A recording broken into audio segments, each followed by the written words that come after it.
All right, today's topic is going to be supplementation on a plant-based, vegan, high carb, low-calorie diet. Whatever vegan, plant-based diet it's you're on. I'm not a huge fan of supplements.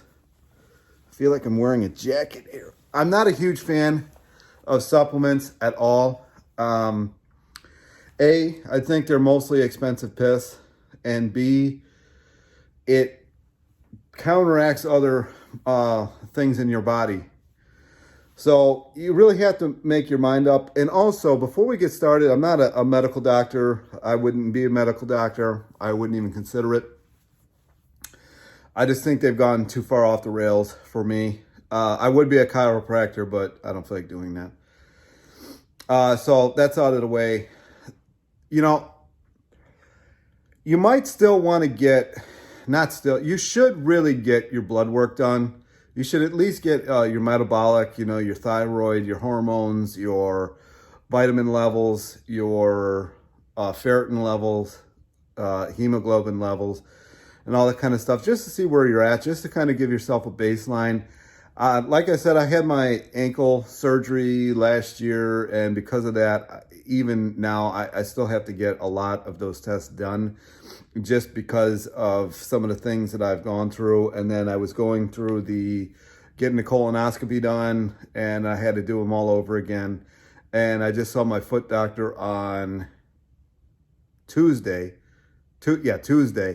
And I asked him, I don't know how he manages this, but he put in a bunch of more blood tests for me. I wanted to have a bunch of hormone levels tested and whatnot.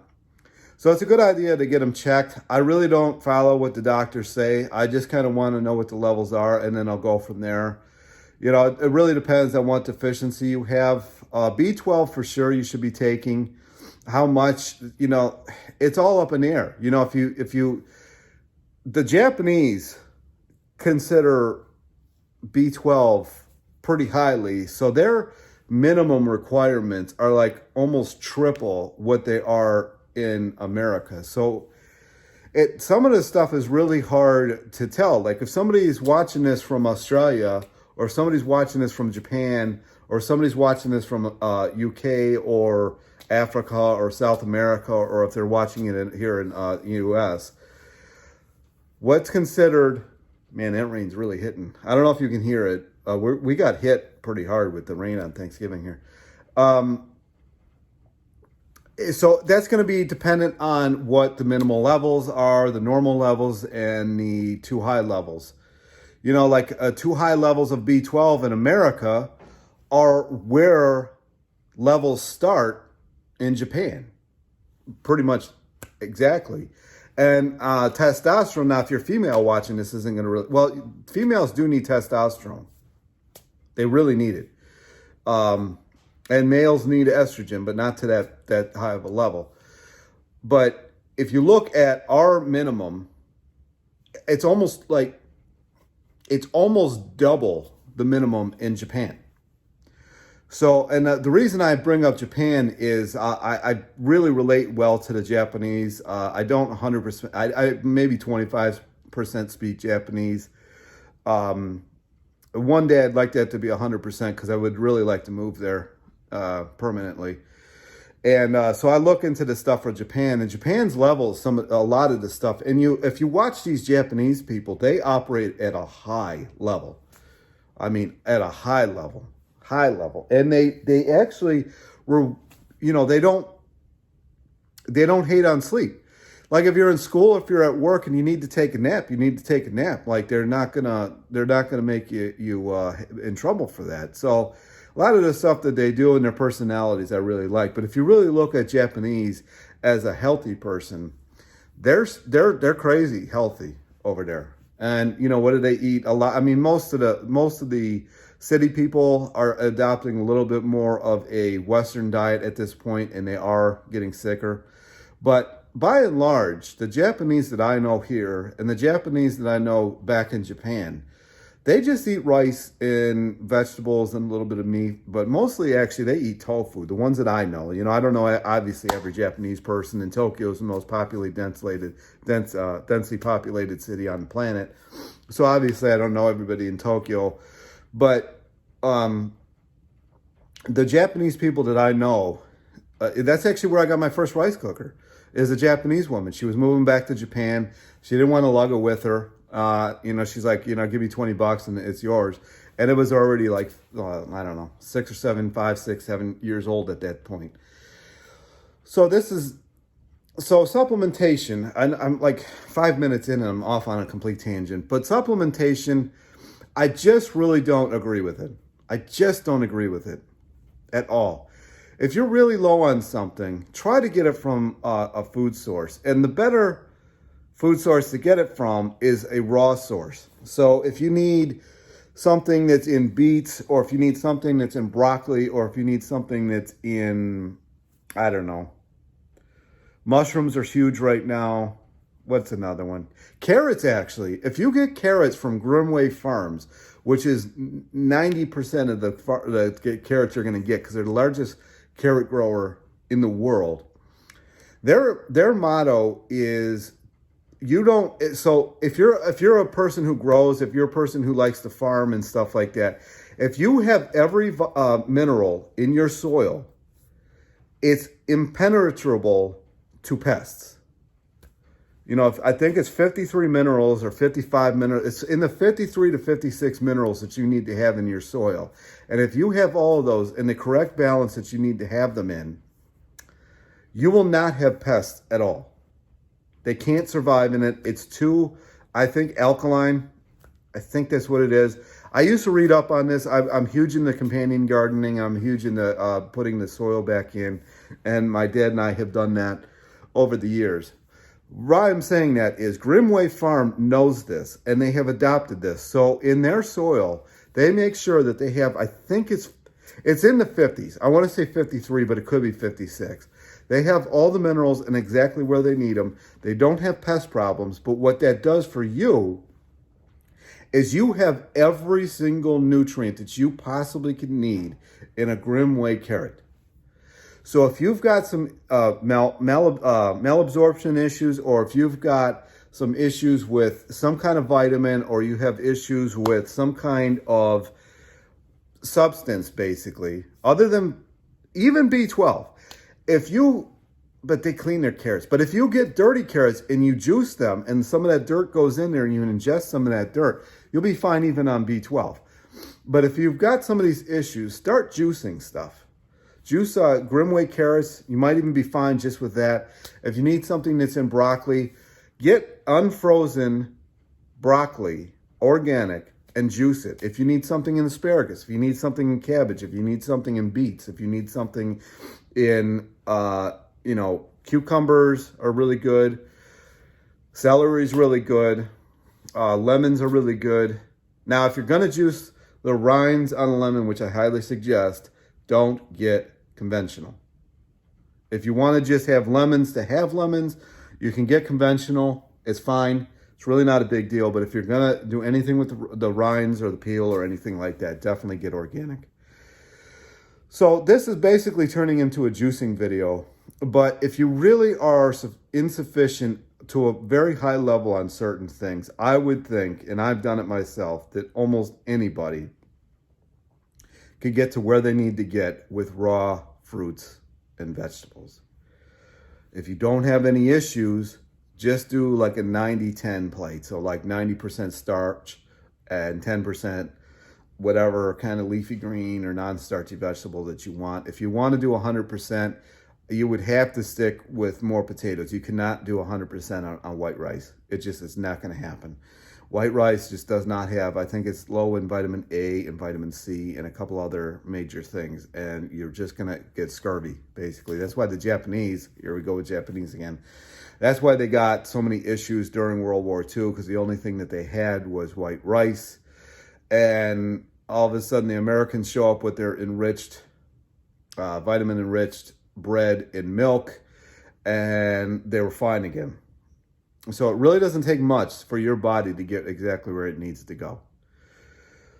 And we're coming into citrus season. We're actually in citrus season. So that's another really good thing that you can do. If you do a grapefruit, orange, lemon juice, that is insane. You'll feel it pull all the unused mucus and an unneeded mucus and all the inflammation. You'll feel it just draining all that stuff out. It's crazy. So, be careful with doing too much of this, because you can actually put yourself into a situation where you have, what's known as a healing crisis, and all of a sudden you've got flu-like symptoms. You don't have the flu, you just have a healing that you're going through. So you got to watch how much of this you do. I don't 100% suggest even doing this, but I'm just saying that if you've got some kind of issues that you're trying to deal with, or if you've got whatever situations you've got, juicing, I would actually personally, if it were just me and if I had other issues, and actually, I don't know if you've heard of Gerson therapy, but Gerson therapy heals people with like stage 4 cancer, you can name it, like stage 4 heart disease and all that kind of stuff, with just carrot juice. And they get their carrots from Grimway Farm, and I think they actually grow their own and really enriched soils that have all the minerals, vitamins, and all the other nutrients that you could possibly need. So I would not buy any kind of supplementation unless it's B12. Vitamin D is a tricky one. I know Dr. McDougall is completely against it. He absolutely cannot stand when people are on vitamin D. I don't know where I stand with that one, because those of us who are in, if you look at a map of the world, those of us who, and I can only go based on America here, those of us who are north of Georgia and mid-California, this time of year through like April-ish, we just simply cannot get enough sun. The sun, even if it's sunny all day, the sun is just too far away for us to really get vitamin D. So, I don't know. I'm like up in the air with that one. I know McDougall says that, it can cause a lot of issues. And ironically, I was taking vitamin D because my doctors are like, dude, your vitamin D is like critically low. And I'm like, I'm outside all the time. And this was during the summer, and I was outside like hours a day. Because I do a lot of stuff with eBay and Mercari, and sometimes on Poshmark. So I was at garage sales, I was at thrift stores, constantly in and out of my car, listing stuff. And then I got, take all my pack stuff out to wherever it's going out of, if I don't have the services come pick it up for me. If I only have a certain amount of packages, then I'll go drop it off wherever it's going. If I've got too many, then they'll come to me. And I'm just outside a lot. And I couldn't believe how low it was. Like the minimum threshold was like 30 nanograms per deciliter or something like that. And I was at 20. So I decided that I was going to start taking vitamin D, because that can really mess up your bones. And I already have some issues with calcium here and there because of the surgery in my foot. I'm not going to go into that. That's too much. So I was taking this, and I was out for a walk, and I heard a pop, and I knew. I looked down at my foot. It looked back at me. I had a lady next to me that was walking pretty close, and she's like, "Was that you?" And I said, "Unfortunately." And I knew that a bone had just broken in my foot. Took my shoe off. It was pretty flexible on the outside of my foot. I'm like, I just know it. And it was maybe 6 o'clock at night, so my foot doctor wasn't around. So I called him the next morning. He's like, "Yeah, come in here." He didn't really believe me. And sure enough, straight through, cracked straight through, but it realigned itself, so it was in perfect alignment.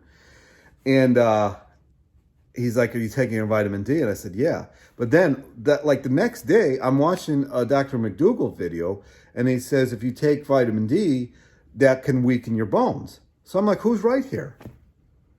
I don't know. So I'm up in the air with the vitamin D thing. I really don't know what to say about the vitamin D, but a lot of the other supplements I just don't agree with. If you're very low in something, I would at least try juicing carrots and look up what other vegetable is got a lot of whatever you need. And do not cook it if you're really low.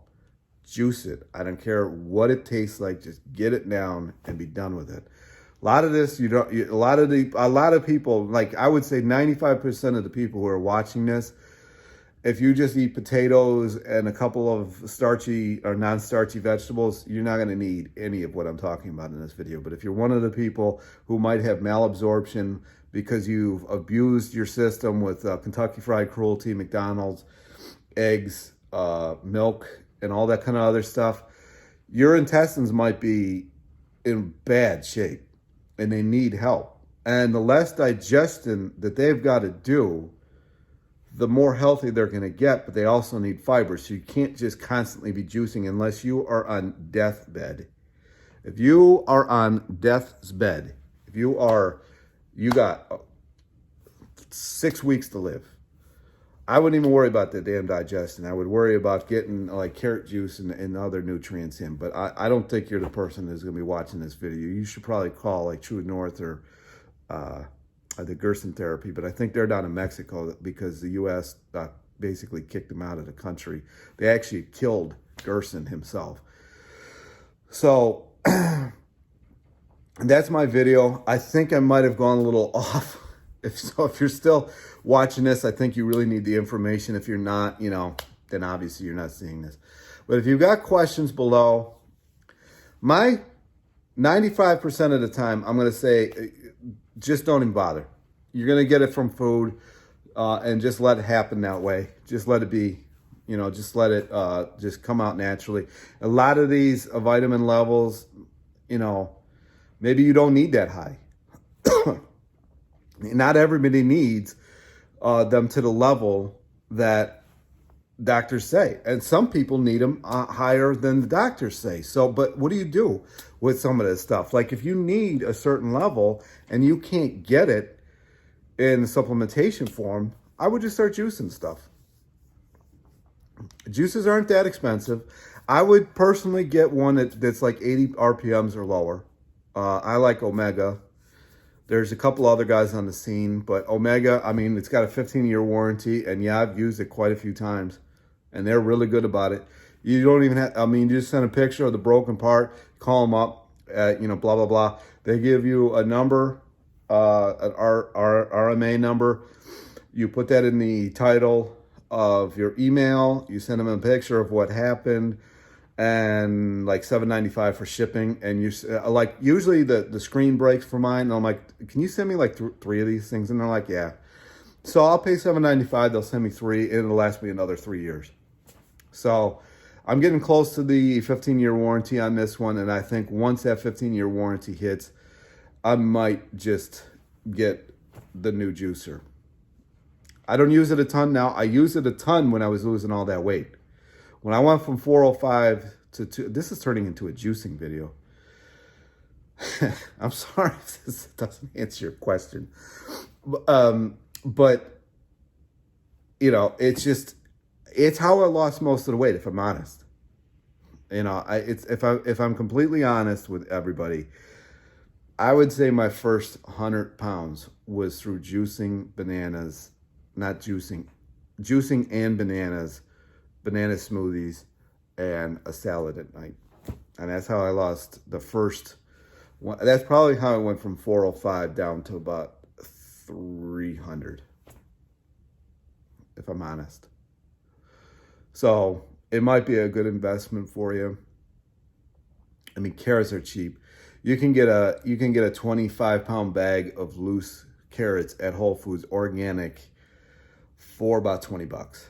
So that's my video. I really didn't mean to go on this long. I hope you got something out of it. If you have, please give me a thumbs up. It really helps me out. I'm trying to grow this thing here. And leave me a comment if you got any more questions. I should have said it at the beginning.